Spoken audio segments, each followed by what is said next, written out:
Bien-aimés dans le Seigneur, que la paix de notre Dieu le Père vous soit donnée de la part de Jésus-Christ, notre Seigneur. Amen. Gloire à Jésus. Merci Seigneur. C'est votre ami, votre frère, Pasteur Jacques Charles. Et aujourd'hui, qui est de retour dans cette même perspective de continuer avec cette série d'enseignements basés sur la connaissance du royaume des cieux, la connaissance du Dieu le Père, en expliquant les mystères et les secrets du royaume des cieux.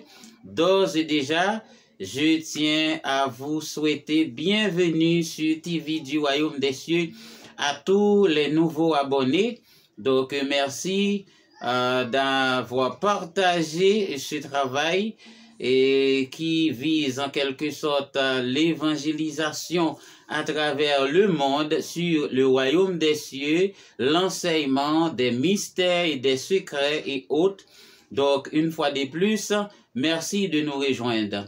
Et aujourd'hui, avant de commencer avec cette série de formations, nous allons en quelque sorte jouer quelques petites notes pour non seulement inviter la présence de Dieu dans ce que nous faisons, mais aussi pour mettre d'embellissement, de joie, de gaieté dans le travail de Dieu. Alléluia, gloire à Dieu. C'est une épée invincible qu'on voit briller dans nos mains. C'est la parole infaillible du Dieu sauveur des humains. C'est la parole infaillible du Dieu sauveur des humains. Après la lutte suprême, la couronne nous attend. Jésus la met en lui-même sur le front du combattant. Jésus la met en lui-même sur le front du combattant.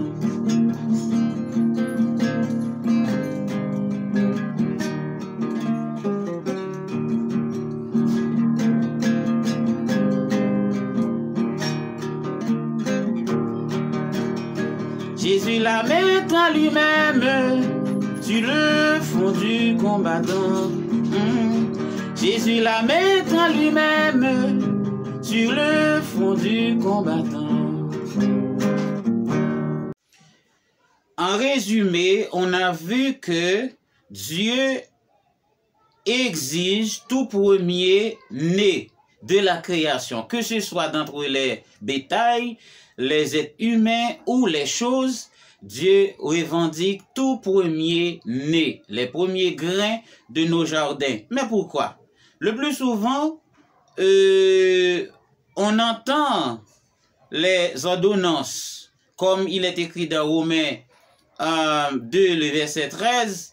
La parole de Dieu nous dit, ce ne sont pas ceux qui écoutent la loi que Dieu exauce, mais ce sont ceux qui la mettent en pratique. Ce ne sont pas ces personnes qui écoutent, qui sont justes devant Dieu, mais ce sont les pratiquants de la justice de Dieu.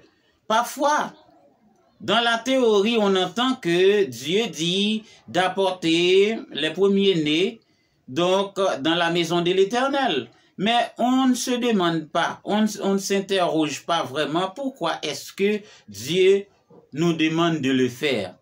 Laisse-moi vous dire une chose, mes bien-aimés dans le Seigneur.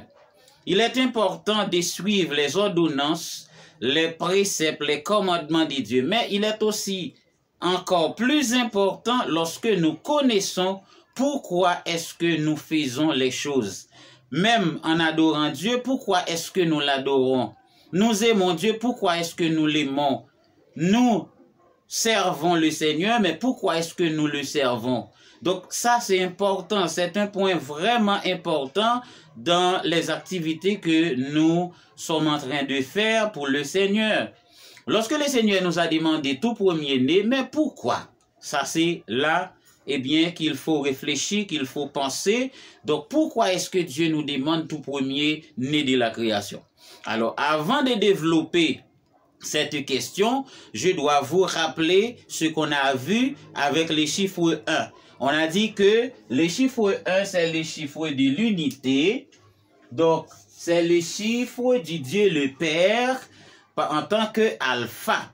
Et on a dit que Dieu est alpha et l'oméga, c'est-à-dire le commencement et la fin. On a bien démontré ça dans le cercle. On a dit que là où Dieu commence, eh bien c'est là où il finit. C'est-à-dire le commencement de Dieu c'est sa fin et la fin de Dieu c'est son commencement. C'est-à-dire que Dieu est alpha et l'oméga. Donc Dieu est le numéro 1. Donc après lui, il n'y a point d'autre. Donc, on a dit, mes frères et sœurs, que dans le cercle qu'on appelle le cercle de l'unité, ou encore le cercle de la divinité, ou l'anneau de l'alliance, ou le cercle de l'unité, toutes les connaissances s'y trouvent. C'est ce qu'on a dit, bien sûr. En revanche, si toute connaissance, c'est-à-dire tous les mystères et toute connaissance se trouvent ici, alors il est dit que mon peuple meurt parce qu'il lui manque de connaissances dans Osée chapitre 4, le verset 6. Donc, c'est-à-dire que si dans ce siècle, il y a toutes les connaissances du monde, toutes les connaissances de l'univers, or le Seigneur notre Dieu nous dit que, eh bien, le peuple meurt, son peuple plus particulièrement meurt, faute de connaissances, parce qu'il lui manque de connaissances. Cela sous-entend que, eh bien, l'homme n'a pas été destiné à la mort. Donc, c'est-à-dire, si l'homme arrive un jour à mourir, c'est peut-être une erreur de sa part, parce qu'il n'a pas été prédestiné à la mort.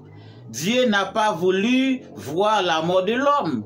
Mais qu'est-ce qui a causé cela? C'est une belle interrogation. Faute de connaissances. C'est-à-dire, si nous avions toutes les connaissances, maintenant il ne serait plus nécessaire de mourir. C'est un grand mystère que j'essaie de vous expliquer. Donc, on n'est pas obligé de mourir si on a toutes les connaissances, parce que Dieu dit que son peuple meurt parce qu'il lui manque de connaissances. Donc, mes frères et sœurs, c'est-à-dire, même le secret pour épargner la mort, le secret pour ne pas mourir se trouve ici, dans ce siècle. Grand mystère. Et alors, bien sûr, il y a certaines choses que je ne vais pas vous dire, que je ne suis pas habilité à vous expliquer non plus, que je ne suis pas autorisé pour ça. Mais quand même, mes frères et sœurs, toutes les connaissances se trouvent ici, dans ce cercle qu'on appelle le cercle de la divinité, ou le cercle de l'alliance, ou le cercle de la présence de Dieu. Alléluia, gloire à Dieu. Mais maintenant, dans le chiffre 1 qu'on a vu, on a parlé de 7 chiffres qui portent la puissance du royaume des cieux. On a commencé par le chiffre 1, le chiffre 3, le chiffre 7, le nombre 12, le nombre 21, le nombre 40 et le nombre 70 selon ce qu'on a vu. Cela ne constitue qu'un résumé. Donc maintenant, on a débuté avec les explications, plus particulièrement avec le premier chiffre qui est le chiffre 1. On a dit que tout premier appartient à Dieu, et en commençant par la première heure du jour que nous connaissons bien sûr et qui c'est minuit. Et c'est une heure de prière, comme je l'ai dit. Donc, c'est à minuit que beaucoup de choses se passent. C'est à minuit que Dieu visite ses serviteurs et ses servantes. Surtout, la plupart des guérisons divines qui arrivent vers les humains, eh bien, se réalisent aux environs de minuit, eh bien, aux environs de minuit 5, minuit 10. Le plus souvent, même des songes que vous avez eus, eh bien, sur votre couche, eh bien, si vous réveillez, si vous êtes tiré du sommeil à l'instant, en regardant votre montre, vous allez voir qu'il est à peu près midi, minuit 5, minuit 10, minuit 15, ou bien aux environs de 3 heures du matin.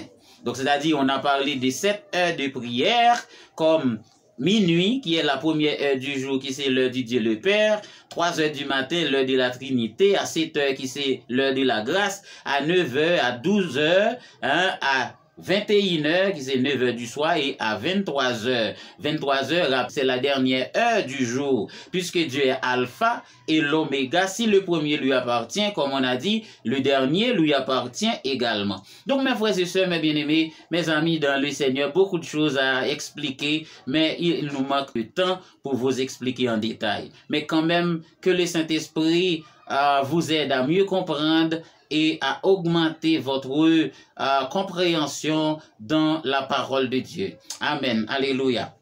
Maintenant, c'était avec le chiffre 1 qu'on a commencé.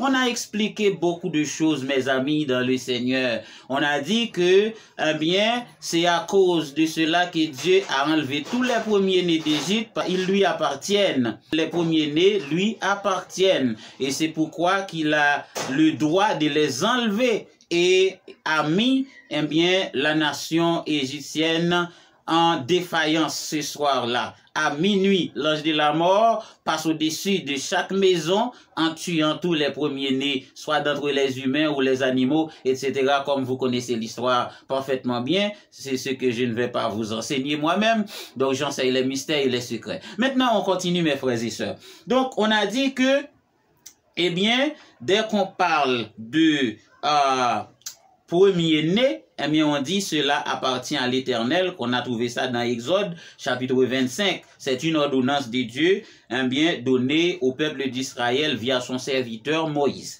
Donc maintenant, mes frères et sœurs, parlons du premier. Pourquoi Dieu a-t-il exigé tout premier? Je mets parallèlement dernier. Premier, dernier. Pourquoi Dieu exige-t-il tout premier? Eh bien, ça s'appelle le droit d'auteur de la création. Si je vous parle d'un droit d'auteur, c'est que quelqu'un veut s'approprier des domaines de Dieu. Quelqu'un veut s'approprier, eh bien, des choses de Dieu. Quelqu'un veut usurper les choses de Dieu ou bien les accaparer. Mais qui est-il? Qui veut faire cela?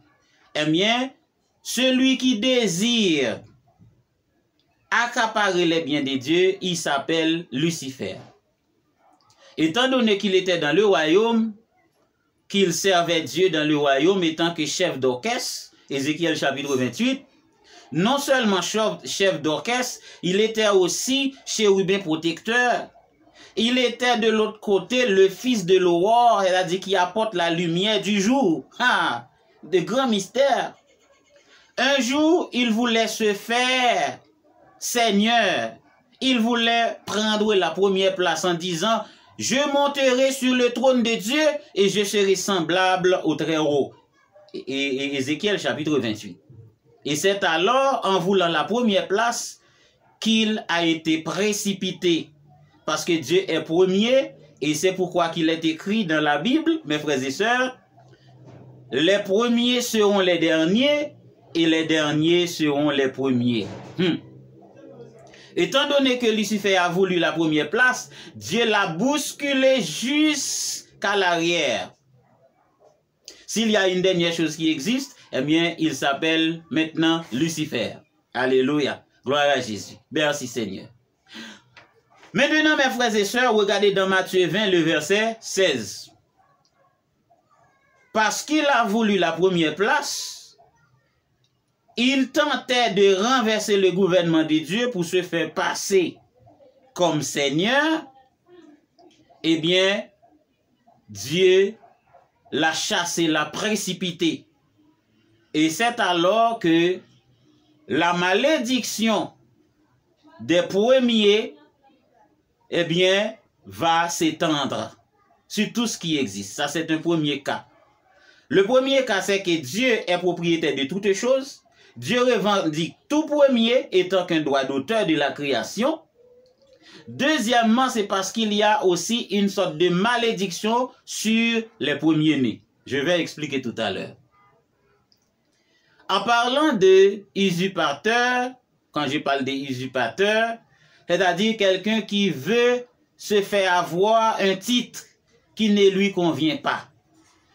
Vous allez puis remarquer ça dans le parcours de Jésus-Christ au cours de son ministère, après avoir passé 40 jours dans le désert, l'ennemi était venu le tenter en disant, si tu es le Christ, ordonne à ces pierres de se changer en pain. Et deuxièmement, toutes les choses de ce monde m'appartiennent. Si tu te baisses, si tu te coupes et si tu m'adores, je te les donnerai. Est-ce que vous voyez? Il essaie d'accaparer les biens de Dieu. Eh bien, il essaie de se faire passer comme créateur. C'est pourquoi que Dieu a revendiqué tout premier-né d'entre les animaux, des personnes ou bien de toutes choses. Et mes frères et sœurs, où a-t-il pu trouver ce droit? Eh bien, il l'a eu de la part de notre patriarche Adam, après le péché d'Adam, puisque Adam était chargé de toute domination, de tout pouvoir, de toute autorité sur tout ce qui existe. Genèse 1, verset 26. Faisons l'homme à notre image, selon notre ressemblance, et qu'il domine sur les poissons de la mer, les oiseaux du ciel, sur tous les bétails et sur tous les reptiles qui rampent sur la terre. Étant donné qu'Adam avait perdu l'autorité, eh bien, la clé était tombée entre les mains de l'ennemi. À ne pas oublier, tout ce qui était sous la domination d'Adam subissait aussi les transformations. Parce que dans la nuit même où Dieu visitait Adam dans le jardin à minuit, lorsqu'il dit à Adam, où es-tu? Adam a répondu pour dire que je suis nu, je me suis caché, j'ai entendu ta voix. À partir de ce moment-là, le jardin d'Éden qui était délice et plaisir devient le jardin de la peur. Et l'ennemi qui était auprès de Dieu dans un premier temps, qui était Lucifer, après la révolte, eh bien, il portait le nom de l'adversaire de Dieu. C'est l'adversaire de Dieu. Mais par la suite, qu'il avait séduit les hommes dans le jardin, maintenant il portait le nom du diable, c'est-à-dire celui qui fait peur. Et c'est pourquoi tous ceux qui étaient sous la domination d'Adam subissaient eh bien, les conséquences du péché.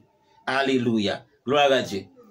Eh bien, c'est alors que, mes frères et sœurs, l'ennemi a pris les clés d'autorité d'entre les mains d'Adam.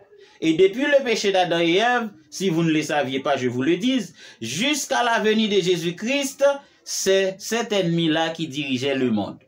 Et au moment où je vous parle, parce que nous ne connaissons pas exactement notre identité, nous ne connaissons pas qui nous sommes, et jusqu'à présent, il continue à diriger une grande partie du monde.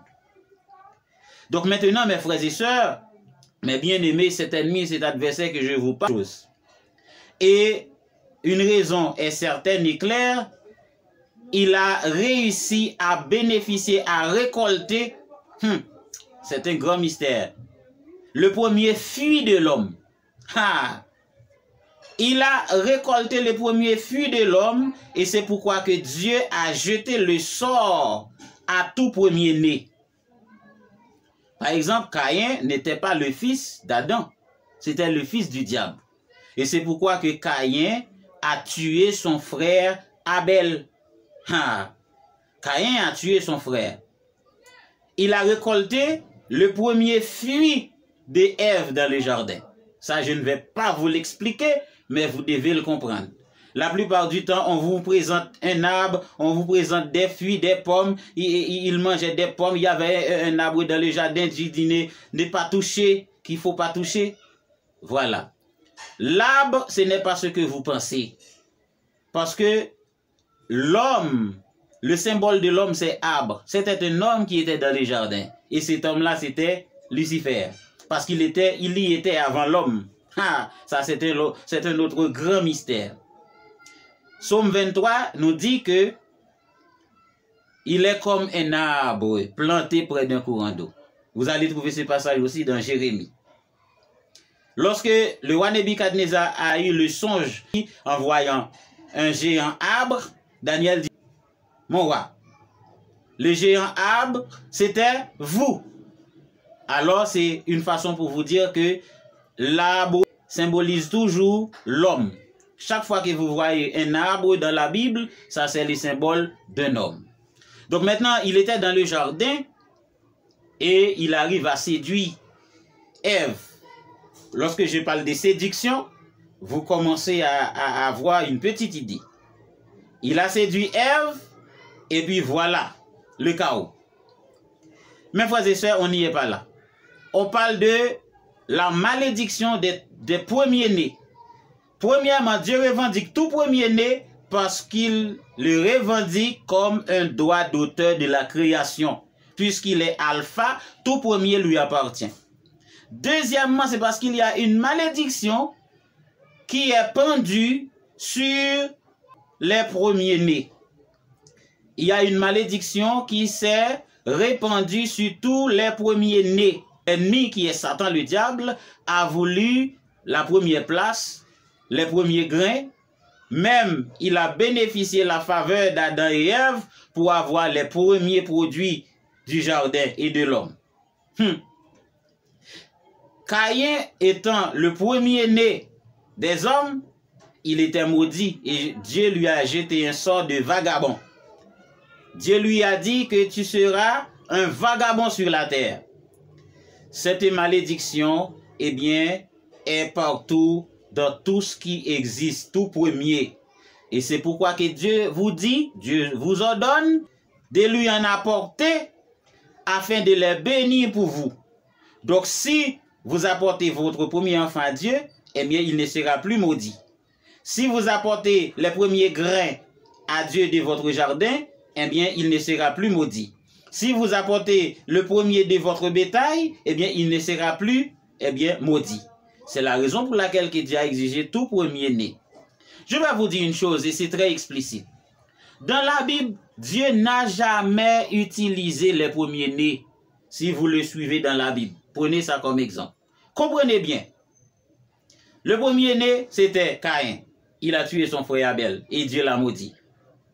Dieu a pu faire une alliance avec Abraham pour lui donner un enfant. Eh bien, l'enfant n'était pas encore venu au monde après plusieurs années. Sarai, sa femme, se précipitait à donner une femme qui était la femme égyptienne, la servante à Abraham, pour qu'il ait un fils. Et ça a mal tourné avec la naissance d'Ismaël. Dieu a rejeté Ismaël comme premier-né.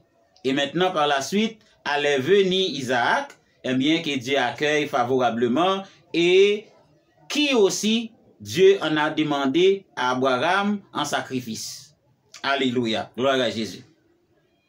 Troisième considération, prenez l'exemple de Isaac et Rebecca. Donc, Rebecca portait 2 jumeaux dans son sein. Dès le sein maternel, le Seigneur a dit, j'aime Jacob et je déteste Ésaü. Parce que Ésaü était le premier. Et vous allez voir l'histoire, comment ça s'est terminé. Et Ésaü a vendu son droit d'aînesse à son frère. Et ensuite, il a pris même sa bénédiction et s'est enfui de la maison parentale. Alléluia. Ensuite, il y a eu Jacob qui avait les 12 fils. Alors, Ruben était le premier. Dieu ne lui a pas choisi. La bénédiction de Dieu allait sur la famille de Juda. C'est un point marquant. Et ensuite, en Égypte, après la descente du peuple d'Israël, avec Joseph comme premier ministre en Égypte, lorsque Israël, c'est-à-dire Jacob, allait mourir, c'est-à-dire il était sur le point de son trépas, Jacob amenait ses 2 fils pour qu'il les bénisse. Étant donné que sa vision n'était pas trop bonne, Joseph a guidé les mains de son papa en mettant la main droite sur la tête de celui qui est plus grand, Manassé, et la main gauche sur la tête du plus petit qui est Ephraïm.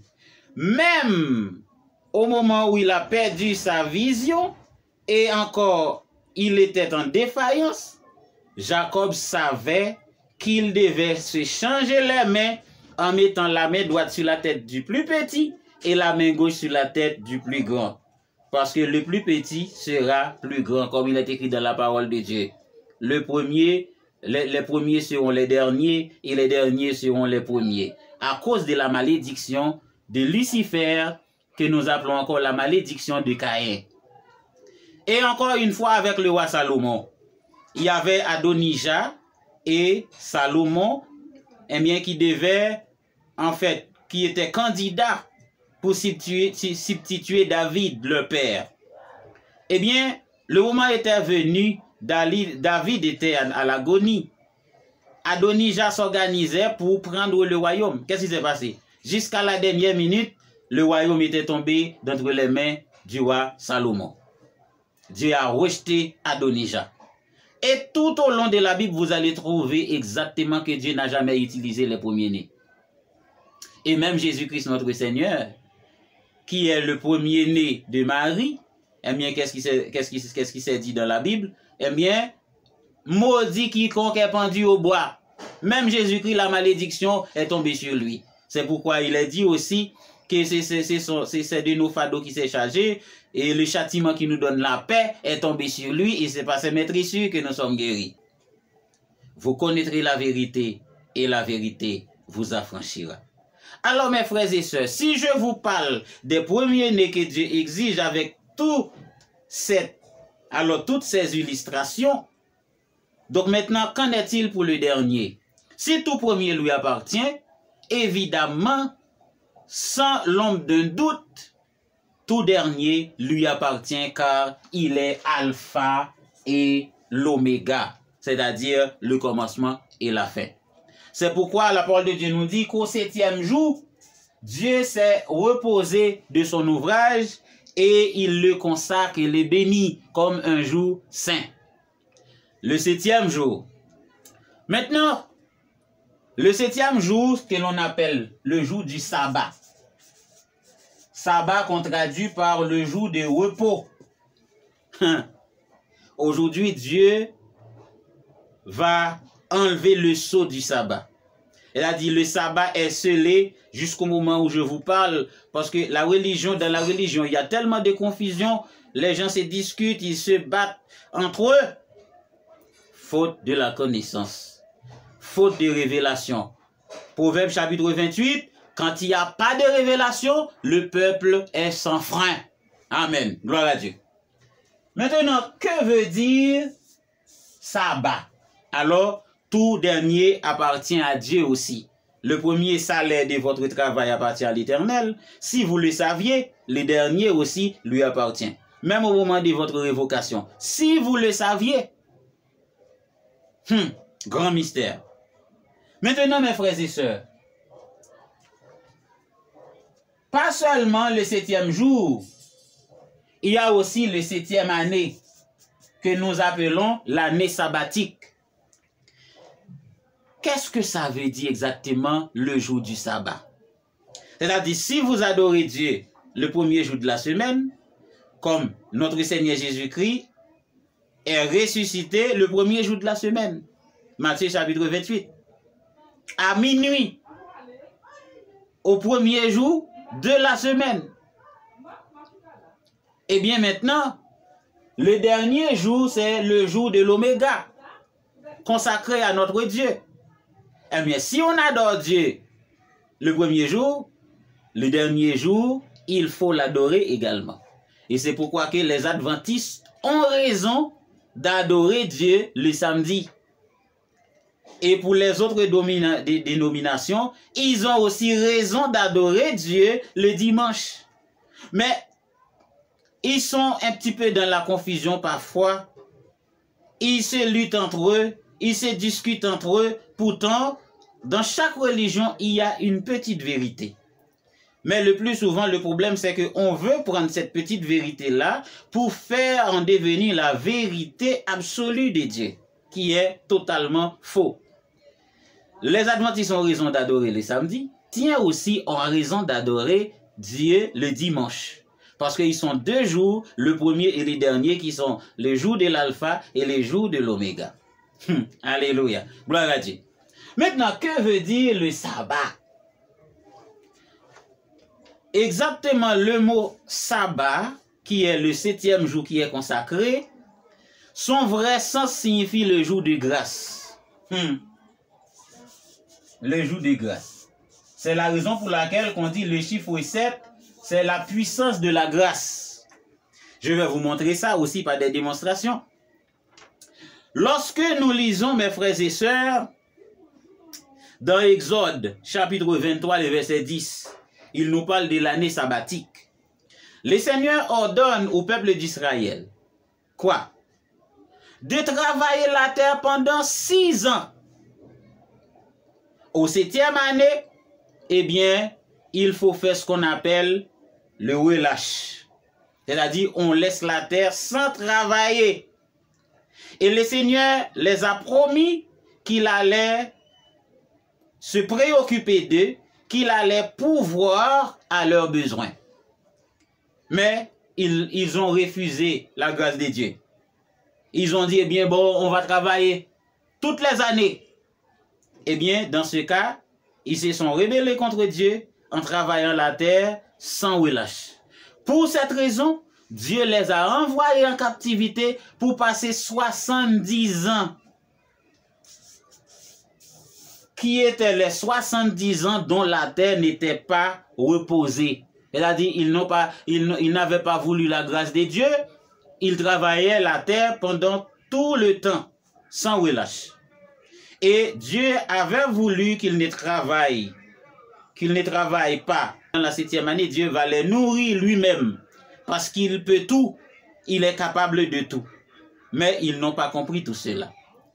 Maintenant, mes frères et sœurs, comment s'appelle cette année-là que le peuple ne devait pas travailler? Eh bien, c'était tout simplement une année de grâce. Et en plus de ça, le Seigneur a ordonné aussi à Moïse que lorsque quelqu'un travaille pour vous pendant 6 ans comme esclave, eh bien, au 7e année, il faut le relâcher. S'il y a eu des dettes aussi pendant 6 ans, au 7e année, il faut faire le relâche. C'est-à-dire, il faut renvoyer la personne avec ses dettes. Si quelqu'un a des redevances envers vous pendant cette année, eh bien, au 7e année, il faut faire le relâche. Ce n'est pas seulement ça. Le peuple d'Israël devait travailler pendant 6 jours, le 7e jour, le jour de repos, que l'on appelle le jour de grâce, qui est baptisé le sabbat. Le sabbat, c'est le signe de Dieu. Deuxièmement, travailler la terre pendant 6 ans, au 7e année, le relâche. Comment ça s'appelle encore? L'année de grâce. Le peuple d'Israël devait ramasser la manne dans le désert pendant 6 jours. Et Moïse les a ordonné de ramasser une quantité suffisante pour une journée. Dans le cas contraire, s'il y a quelque chose en plus, cela ne va pas être conservé pour le lendemain, parce que Dieu va les envoyer chaque jour. Mais certains d'entre eux n'ont pas cru et ils ont ramassé une quantité en surplus. Et qu'est-ce qui s'est passé le lendemain? La manne s'est toujours gâtée. Mais quand au 6e jour, qui est vendredi, Dieu les a ordonné de ramasser une double portion. Dans ce jour-là, la manne est conservée, rien n'est gâté. Donc, qu'est-ce que c'est ça? C'est la grâce de Dieu encore. Et plus particulièrement, nous allons voir en détail, après 7 sabbats, c'est-à-dire 7 années sabbatiques, 7 fois 7, ça donne 49. Dieu a ordonné de consacrer une année pour ajouter sur 49 pour faire 50. Et ça s'appelle le jubilé. Et pour célébrer en l'honneur de l'Éternel. Et ça signifie exactement la plénitude de la grâce de Dieu. Alléluia.